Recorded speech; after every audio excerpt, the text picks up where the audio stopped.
En los últimos años han cambiado mucho los conceptos y la repercusión clínica que va a tener por el desarrollo de moléculas que se está haciendo en el mundo, pues vamos a comenzar a ver que cada vez aparecen nuevos productos.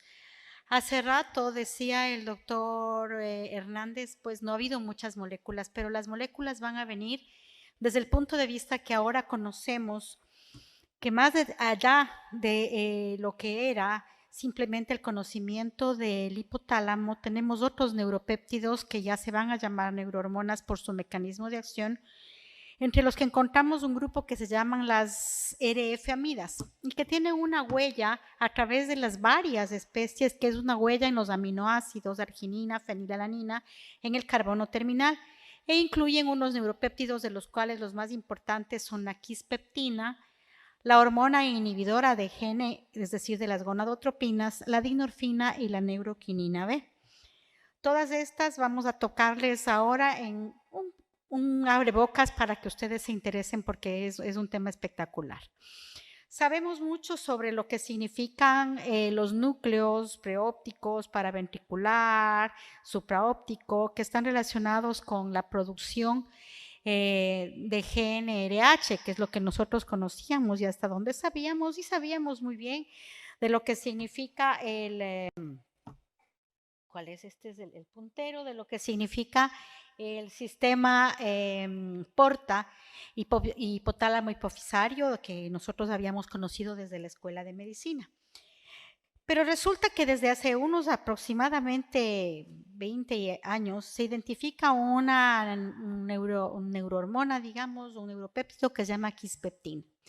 ¿Por qué se llama quispeptina? Fíjense que están aquí dibujado un chocolate de los Kiss de Hershey, porque esta fue identificada en Pensilvania, donde se encuentra la fábrica de los Kiss, y ahí es que cogió el nombre de quispeptina, porque antes se le conocía simplemente como ser un supresor de la metástasis del melanoma, y así fue como comenzó su investigación. Se encontró que pertenece a una familia de neuropéptidos que se sintetizan a partir del gen KIS1 y que se ligan a un receptor de membrana dependiente de proteínas G, que actualmente se llama KIS1R. Este es un sistema, el sistema quispeptina con su receptor y que está influenciado por las otras neuropéptidos como son la dinorfina y la neuroquinina B, y que están influenciando directamente lo que es el inicio, el mantenimiento de las funciones reproductivas tanto en la mujer como en el varón, pero sobre todo vamos a ver lo que significa en el inicio de la pubertad. Fíjense, aquí nosotros tenemos lo que es el hipotálamo, lo que es la pituitaria y el ovario. Pero más arriba, a nivel suprahipotalámico, a nivel de epitálamo y de hipotálamo, nosotros tenemos la acción de unas neuronas que se llaman las neuronas KIS. Estas neuronas tienen receptores y producen quispeptina, neuroquinina B y dinorfina. Y estos neuropéptidos trabajan en una forma parácrina, en una forma autócrina y en una forma endocrina, es decir, tienen las características de una hormona porque viajan a través de la sangre y van a actuar inclusive a distancia a nivel de ovario, por ejemplo. Tienen una forma autócrina porque pueden actuar sobre su misma neurona produciendo inhibición o un mecanismo de retroalimentación, y tienen una forma parácrina porque actúan sobre las vecinas. Ustedes pueden ver aquí, por ejemplo, como una neurohormona, una neurona productora de quispeptina interactúa con otra y como la neuroquinina B, que es otro neuropéptido relacionado con ella, puede producir bloqueo de la producción de la una y de la otra. Y estas a su vez van a actuar sobre GNRH, sobre las neuronas productoras de GNRH que se encuentran en hipotálamo, para que ellas mantengan los pulsos y se libere finalmente la FSH o se mantenga el pulso productor de FSH. Es decir, todo un control superior a GNRH, que era lo que antes nosotros conocíamos. Y puede producirse una acción directa a través de cada una de ellas o puede producirse una interacción que modula la acción y los pulsos de GNRH. Entonces nosotros sabíamos que habían pulsos de GNRH que permitían que haya liberación de LH para que haya la ovulación y que dependiendo de la forma de los pulsos del circuito circadiano había o no una acción en la producción de FSH, LH y finalmente la ovulación. Pero eso a su vez tiene un control superior. Entonces el control superior está dado a nivel de las neuronas Kiss que producen los 3 neuropéptidos y que interactúan directamente. Fíjense, aquí tenemos nosotros cómo pueden haber receptores que son los mismos receptores de quispeptina y una acción autocrina o una acción paracrina si fuera sobre otra de las neuronas que están vecinas. También tenemos nosotros el receptor de neuroquinina B y como ella misma puede inhibirse y el producir la inhibición a través de neuroquinina B hace que se mantengan los pulsos. Y dinorfina también puede tener una acción inhibidora. Lo que se sabe actualmente es que los pulsos de dinorfina y de neuroquinina B generan unos pulsos sobre quispeptina y quispeptina a su vez va a determinar los pulsos sobre GnRH permitiendo los pulsos de LH y de FSH para que después vaya a través de eminencia media como ya sabíamos desde antes. Entonces, este es un sistema que se encuentra en todas las especies de vertebrados y que se relaciona con la maduración sexual. Está primariamente relacionado con GnRH. Hay proyecciones, sin embargo, que demuestran que hay una interacción en otras áreas del cerebro, a nivel hipotalámico, a nivel de hipocampo, a nivel del giro dentado, a nivel de la amígdala medial, ¿sí? Pero también está modulando la actividad en el sistema límbico en relación con estímulos emocionales e influencia también el estado de ánimo a nivel de lo que significa en el varón, en los hombres sanos. Este es un tema súper importante porque nosotros sabemos qué es lo que pasa en las pacientes, por ejemplo, que están estresadas. Muchas de ellas, incluso un viaje, puede hacer que las menstruaciones se paren y no se había encontrado un mecanismo biológico directo. O el estrés en las mujeres que tienen estrés laboral y que comienzan a hacer alteraciones en los ciclos menstruales. O trastornos inclusive del sueño, que pueden determinar trastornos y fallas de ovulación. Entonces, sabemos que hay una interrelación directa del sistema de quispeptinas con sus receptores y el sistema dopaminérgico y el sistema serotoninérgico. Nosotros sabíamos, por ejemplo, que la mujer posmenopáusica tiene depresión, como ya nos dijo muy bien la doctora Mónica, nos habló muy bien de lo que le pasa, que llanto fácil y todo se decía simplemente que es debido a una deficiencia de estrógeno. Actualmente sabemos que los mecanismos de retroalimentación de estrógeno se dan directamente sobre quispeptina y que existe una relación directa a nivel epitalámico y sobre un puntito especial o un núcleo especial del epitálamo que se llama la avénula y que se encuentra aquí graficada. Entonces nosotros tenemos que esta avénula puede tener una disfunción y en la avénula existen receptores para estrógeno, entonces los mecanismos que producen esa depresión, ese llanto fácil al caer los estrógenos, es que no tenemos una interacción directamente sobre la avénula y ese es el problema por el cual se presenta en las mujeres posmenopáusicas esta sintomatología. Pero también existe una importante neuromodulación que está relacionada con la ansiedad y con la recompensa y sueño. Entonces, también sabemos que la mujer posmenopáusica duerme mal. Una de las cosas que pasa, por ejemplo, es el insomnio. Y el insomnio también está dado por un defecto de la falta de estrógenos a nivel epitalámico. Entonces, definitivamente, ya estamos viendo que el feedback de los estrógenos definitivamente está mucho más arriba. Desde antes nosotros sabíamos que las neuronas productoras de GnRH no tienen receptores para estrógeno. Entonces se creía que simplemente la retroalimentación se daba a nivel de FSH y LH.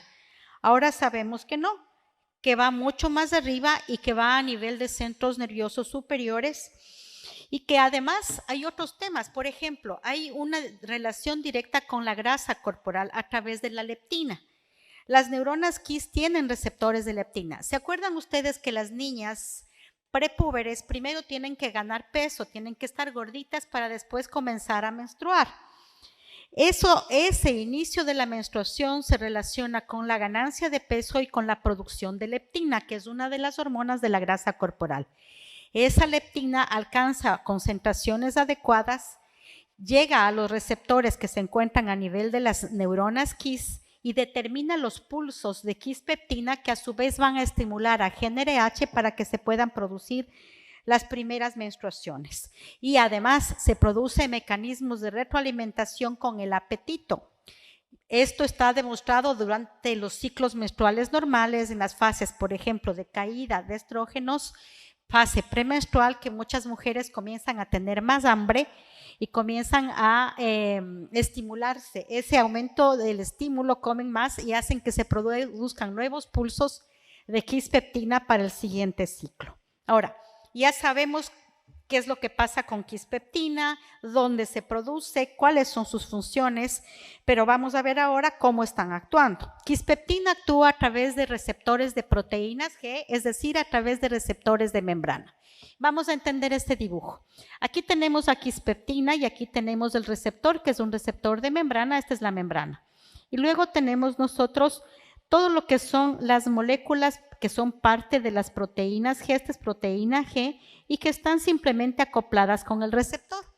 El momento en que viene quispeptina, se activa este receptor, se libera la proteína G y se produce una interacción sobre fosfatidiliinositol 3 quinasa que luego permite que se activen el inositol, trifosfato de inositol para que haya una liberación de calcio. Acuérdense que el calcio es el que va a permitir la acción en retículo endoplásmico para que se liberen a su vez enzimas y haya actividad proteica.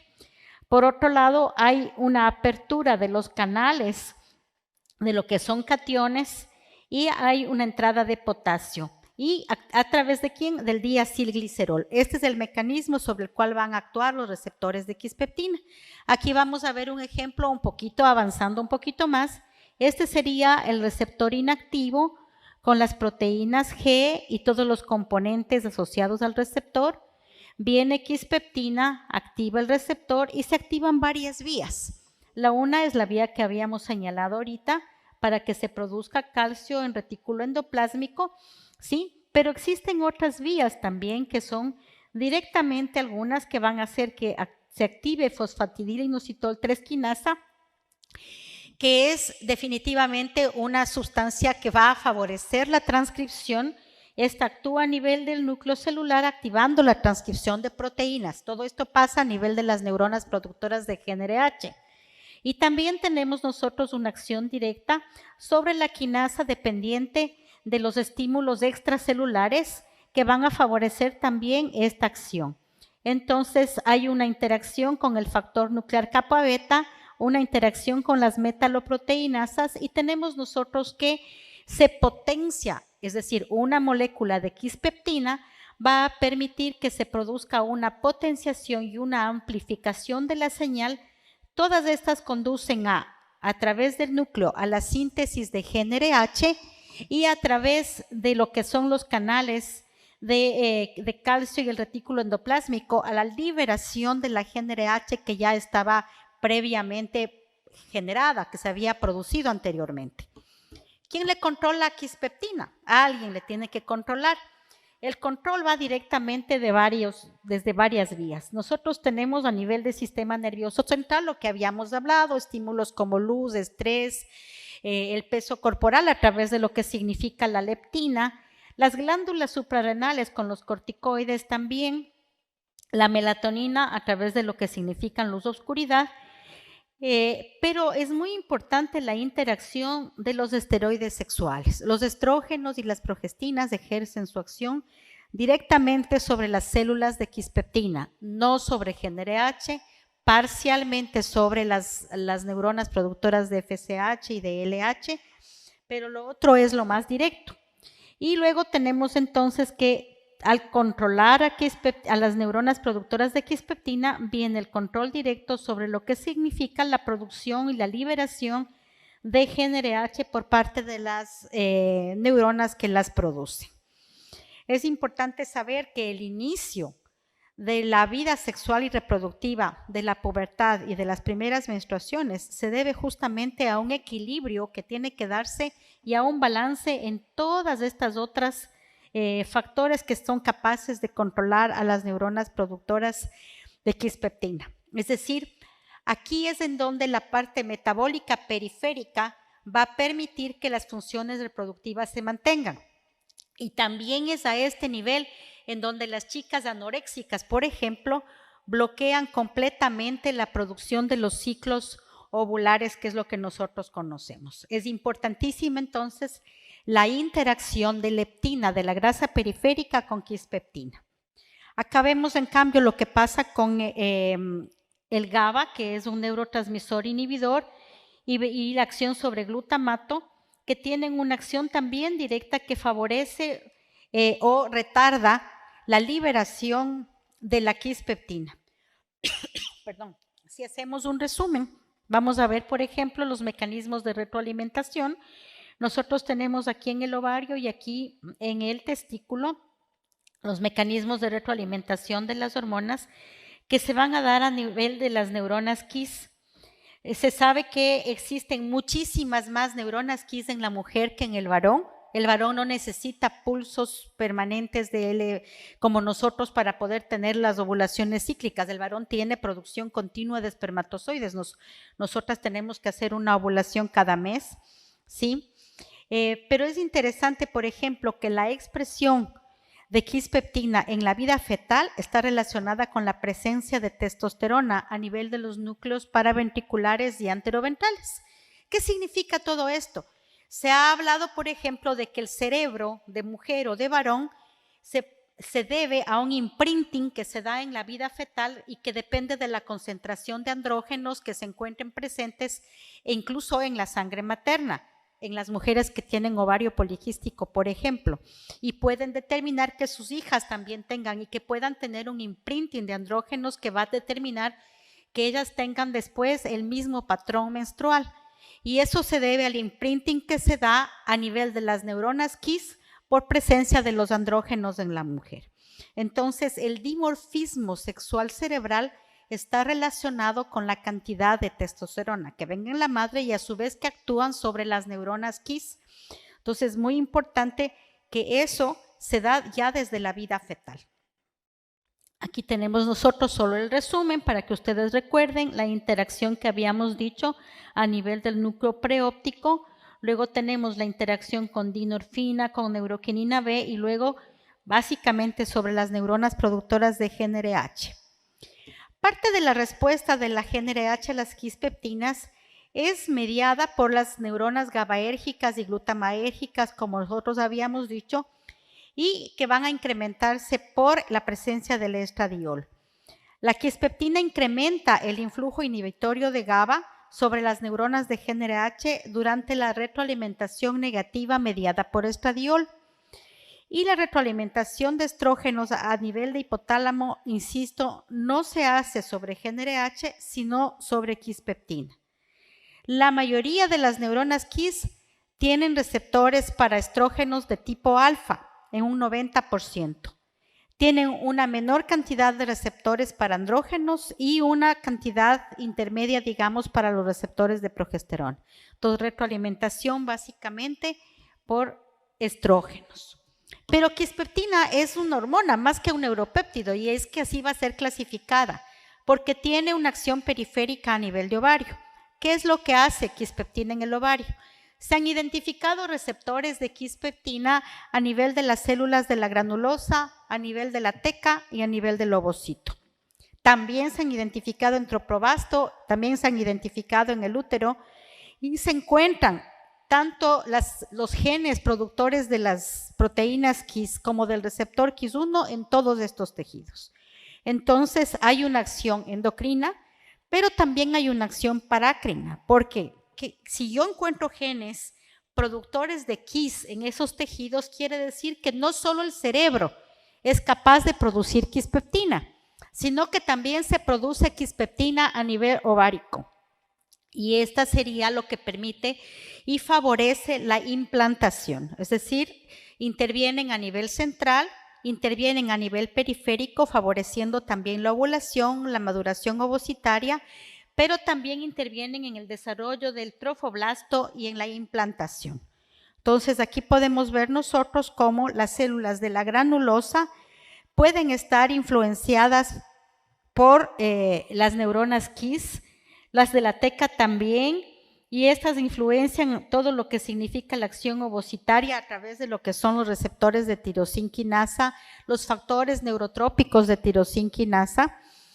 Las células de la granulosa producen factores neurotrópicos que a su vez estimulan a los ovocitos, y esos son mecanismos que están también asociados a la pubertad. Entonces, quispeptina arriba manda los pulsos, quispeptina abajo hace que se maduren los ovocitos, ¿sí? Entonces puede aparecer la pubertad. Se ha visto que los ovocitos que son carentes de los receptores para este tipo de proteínas no responden a las gonadotropinas. Entonces, aunque hayan gonadotropinas, si abajo en el ovocito hay mutaciones, se puede producir un retraso en el desarrollo y también en lo que significa el blastocisto. Fíjense en lo que pasa durante la implantación. Ustedes pueden ver que existen receptores de quispeptina a nivel del endometrio de la desidualizado. Tenemos que a nivel de lo que significa el blastocisto se produce también quispeptina que interactúa en una conversación entre el ovocito fecundado y el endometrio, favoreciendo la implantación y también favoreciendo la proliferación y la penetración a nivel del endometrio. ¿Qué significa y qué importancia tienen los receptores de quispeptina a ese nivel? Se ha encontrado que hay mutaciones en los receptores mutaciones en los genes productores de quispeptina que causan un hipogonadismo hipogonadotrópico tanto en humanos como en ratones. Una de las cosas que no sabíamos, simplemente teníamos nosotros como diagnóstico hipogonadismo hipogonadotrópico de causa desconocida, porque no sabíamos más, y ahí ¿qué le hacemos? Le damos anticonceptivos un poco para hacer terapia hormonal, o le damos terapia hormonal, pero no se sabía qué era lo que pasaba. Ya se sabe ahora que existen mutaciones que se presentan a nivel de esos genes y que esas son las causas. Y de hecho, se están desarrollando análogos que ya se comercializan, análogos de quispeptina, así como análogos de neuroquinina B que van a tener una acción inhibidora para poder tratar esas patologías en las pacientes que así lo tuvieran. También se encontraron mutaciones que están asociadas con pubertad precoz. Entonces, frente a esas mutaciones se están generando, ya se están comercializando algunas de las moléculas que pueden ayudar. Entonces, se han desarrollado análogos. Las neuronas KISS son mediadas de la retroalimentación negativa de la producción del LH inducido por los esteroides sexuales. Los antagonistas de quispeptina, como la neuroquinina B, inhiben la elevación del LH inducida por quispeptina, así como el disparo de la pulsatilidad de GnRH. Entonces, para todo esto se están desarrollando análogos y también otras sustancias que van a actuar como antagonistas que ya hay actualmente en el mercado. Ustedes pueden encontrar simplemente, inclusive, ya se vende quispeptina como productos naturales. Si ustedes entran al internet ahorita, les invito, vean, métanse en quispeptina y van a ver que venden quispeptina como la hormona de la sexualidad y que favorece el libido porque aumenta la producción, los picos de LH y los andrógenos. Lo que no dicen ahí es que existe una taquifilaxia a quispeptina. Entonces, por 15 días seguidos que se consuma quispeptina y los efectos se bloquean, porque hay un efecto de taquifilaxia, pero hay muchísima actividad científica al respecto. Ahora vamos a hablar un poquito, porque ya se me acaba el tiempo, de la hormona inhibidora de las gonadotropinas, que también está ya en comercialización, análogos existen que se están comercializando para el tratamiento de la endometriosis. Sabemos que es una neurohormona que actúa en el hipotálamo e inhibe la expresión de GnRH, pero ¿cómo lo hace? Lo hace también bloqueando a quispeptina, ¿sí? Tanto actúa a nivel de GnRH, también bloquea la liberación de LH que ya se haya liberado, pero pertenece a la misma familia de péptidos. Los receptores se encuentran en hipotálamo, se encuentran en hipófisis y también interesantemente se encuentran a nivel de ovario, y tenemos nosotros que está relacionado también con una actividad analgésica y de nocicepción. Esto es simplemente análogos que se están comercializando ya o que se están estudiando y que son bastantes, ¿sí? Las neuronas productoras de GNIH tienen receptores de melatonina. Y es muy interesante y por qué es importante, y nosotros le recomendamos a las chicas, y ahora inclusive muchas apps que dicen apaga la luz para dormir, no prendas el celular antes de acostarte, no tengas activos las pantallas, no veas la televisión, porque ese estímulo luminoso puede afectar la producción a través de actuar directamente sobre la GINH. Entonces, actuando sobre esta hormonas se pueden producir una inhibición de quispeptina, inhibición de los pulsos de GnRH y puede haber una afección en los ciclos sexuales y reproductivos de la mujer. Hay una interrelación directa con las hormonas tiroideas también, con la respuesta al estrés, con la glicemia, con la actividad tiroidea, es decir, es sobre estas otras neurohormonas sobre quienes realmente se están ejerciendo todos los otros mecanismos que antes nosotros atribuíamos a una interacción directa sobre FSH y LH o sobre GnRH. Estas neuronas tienen receptores para glucocorticoides. Esta es una parte súper importante porque nosotros sabemos cómo el estrés produce anovulación e inclusive la producción de progesterona en lo que significa el mantener el embarazo. Nosotros hemos visto muchísimas veces que mujeres que son ejecutivas de alto nivel tienen una producción permanentemente baja de progesterona cuando van a embarazarse. Inclusive se da, y suplementación que se da. Si uno averigua un poquito más, son chicas que están con un estrés laboral sumamente alto y este es uno de los mecanismos a través de la inhibición de GNH, que ese cuerpo lúteo que se produjo vino de un ovocito que tenía un impacto directo sobre la acción de GNH.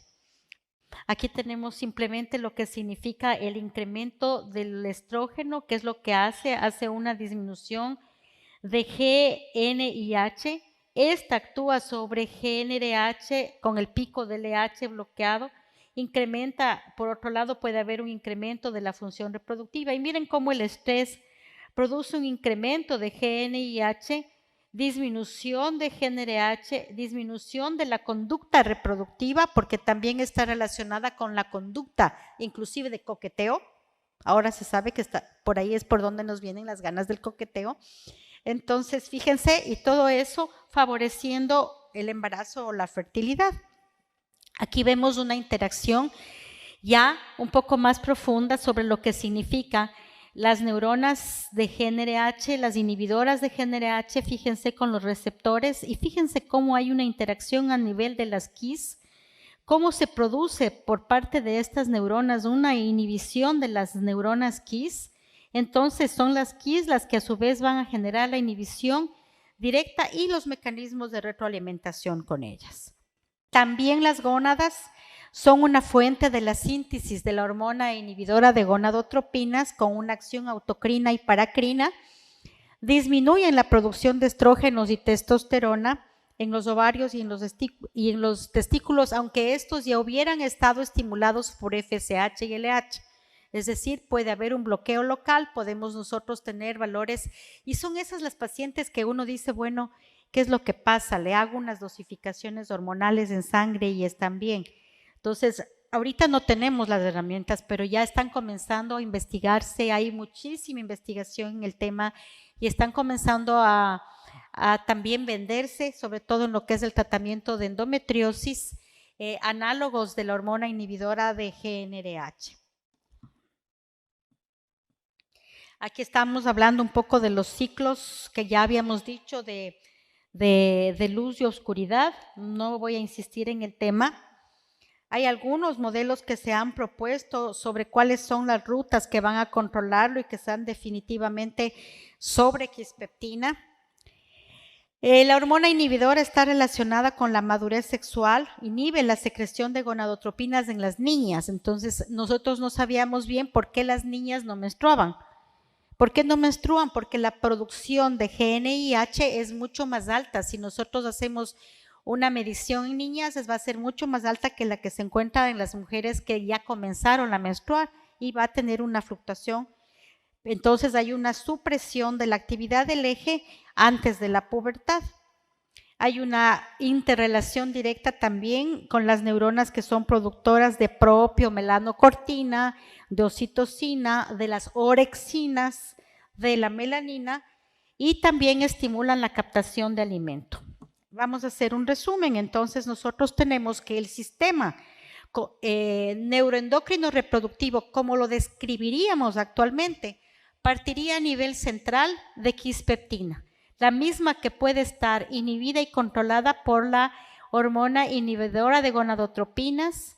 Sobre ella y sobre las neuronas de quispeptina interactúan dopamina, oxitocina, propio, melanocortina, neuropéptido Y, las orexinas.